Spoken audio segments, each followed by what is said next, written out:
Assalamualaikum warahmatullahi wabarakatuh. Halo sahabat channel 7. Inilah 6 sosok yang dipercaya memiliki benteng tak terlihat menurut leluhur Jawa.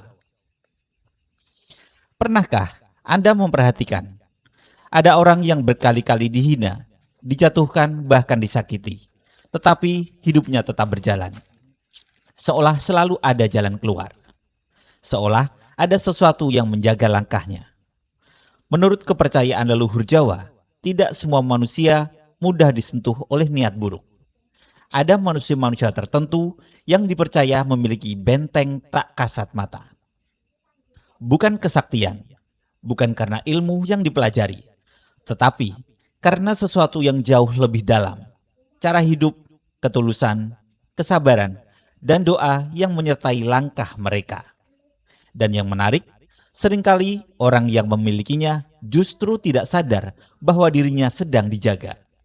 Dan hari ini di channel 7 kita akan membahas 6 sosok yang dipercaya memiliki benteng batin paling kuat menurut warisan filosofi Jawa. Tonton sampai akhir karena sosok terakhir dipercaya memiliki perlindungan yang paling besar. Sebelum kita mulai, dukung channel 7 dengan menekan tombol suka, berlangganan, dan aktifkan lonceng notifikasinya. Karena di sini, kita akan terus membahas filosofi hidup, misteri Nusantara, dan pesan-pesan leluhur yang mulai dilupakan zaman. Yang pertama, orang yang menangis dalam diam, tapi tidak menyimpan dendam. Leluhur Jawa percaya, tidak semua air mata jatuh tanpa makna. Ada air mata yang lahir bukan karena ingin dikasihani, tetapi karena seseorang sudah terlalu lama menahan beban hidup sendirian. Orang seperti ini biasanya terlihat biasa, tetap bekerja, tetap tersenyum, tetap hadir untuk orang lain. Namun ketika malam datang, ia menyimpan lelahnya sendiri. Dan dalam filosofi Jawa, hati yang terluka tetapi tidak berubah menjadi kebencian dipercaya sedang membangun ketahanan batin. Dan itulah yang dianggap sebagai benteng yang sesungguhnya. Mungkin mereka jatuh, tetapi sulit dihancurkan. Karena penderitaan telah mengajarkan mereka bertahan. Orang tua Jawa dulu berpesan, jangan menyakiti orang yang diam, karena kita tidak tahu seberapa dalam luka yang ia simpan. Dan bisa jadi, orang yang terlihat paling lemah sedang membangun kekuatan paling besar di dalam dirinya.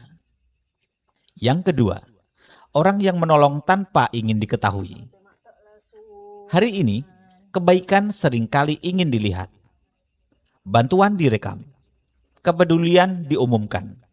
Tetapi menurut filosofi Jawa, orang yang diam-diam membantu tanpa berharap pengakuan justru dipercaya memiliki perlindungan hidup yang kuat.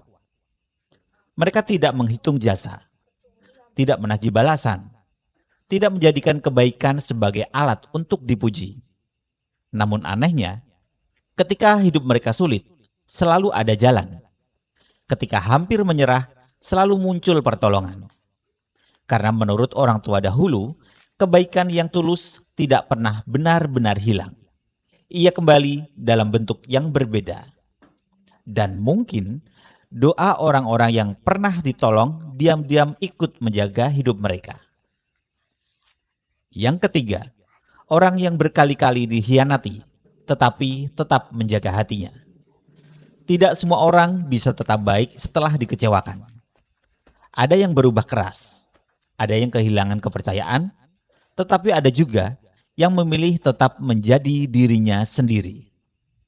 Dalam pandangan Jawa, orang seperti ini sedang membangun kedalaman batin. Mereka belajar menerima, belajar melepaskan, belajar kuat tanpa menjadi dingin. Dan seringkali orang yang pernah menyakiti mereka justru melihat mereka tumbuh jauh lebih besar. Karena ada kekuatan yang lahir dari kemampuan memaafkan tanpa kehilangan harga diri. Orang tua Jawa dulu berkata, jangan mengkhianati orang yang tulus. Karena orang yang terlalu sering disakiti namun tetap menjaga hatinya, biasanya tumbuh menjadi manusia yang sangat kuat. Yang keempat, orang yang menjaga lisannya. Dalam ajaran Jawa, lisan adalah cermin hati. Karena itu, orang dahulu sangat berhati-hati dalam berbicara. Namun hari ini, orang mudah menghina, mudah menghakimi, mudah melukai lewat kata. Tetapi, orang yang memilih diam daripada menyakiti, dipercaya sedang menjaga kualitas hidupnya sendiri. Mereka tidak menikmati membicarakan keburukan orang lain, tidak merasa harus menang dalam setiap perdebatan. Dan justru karena itu, kehadirannya sering terasa lebih berwibawa. Karena kadang, kekuatan terbesar bukan berasal dari apa yang kita ucapkan, tetapi dari apa yang berhasil kita tahan.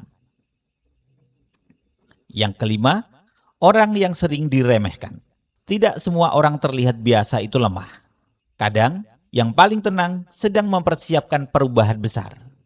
Orang seperti ini sering diabaikan, sering dipandang sebelah mata.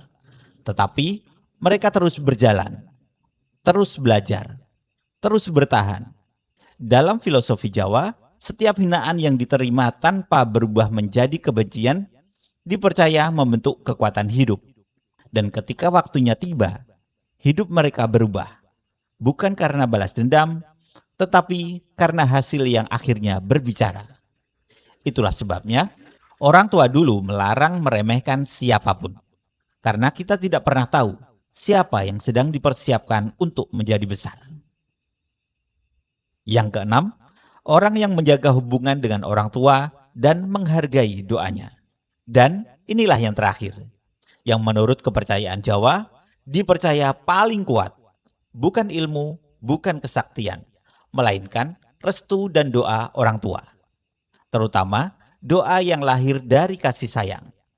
Ada orang yang hidupnya berkali-kali hampir jatuh, tetapi selalu menemukan jalan, selalu menemukan alasan untuk bangkit. Dan ketika dicari, ternyata ada satu hal yang tidak pernah ia tinggalkan, yaitu menghormati orang tuanya.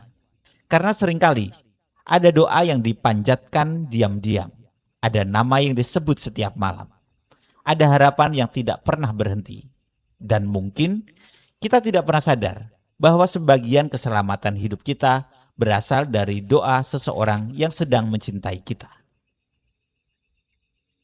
Setelah mendengar semua pembahasan ini, mungkin kita mulai memahami bahwa benteng paling kuat ternyata bukan sesuatu yang menakutkan, tetapi hati yang tetap baik ketika dunia tidak selalu baik.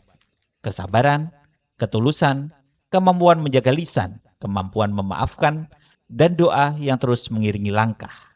Jika Anda percaya bahwa kebaikan tidak pernah sia-sia, tuliskan di kolom komentar. Saya percaya hati yang baik selalu menemukan jalannya. Jangan lupa dukung channel 7 dengan tombol suka, berlangganan, dan aktifkan lonceng notifikasi. Karena terkadang yang paling melindungi manusia bukan apa yang terlihat oleh mata, melainkan doa, ketulusan, dan kekuatan hati yang tetap memilih menjadi baik. Sampai jumpa di pembahasan berikutnya. Salam mistis dan penuh energi.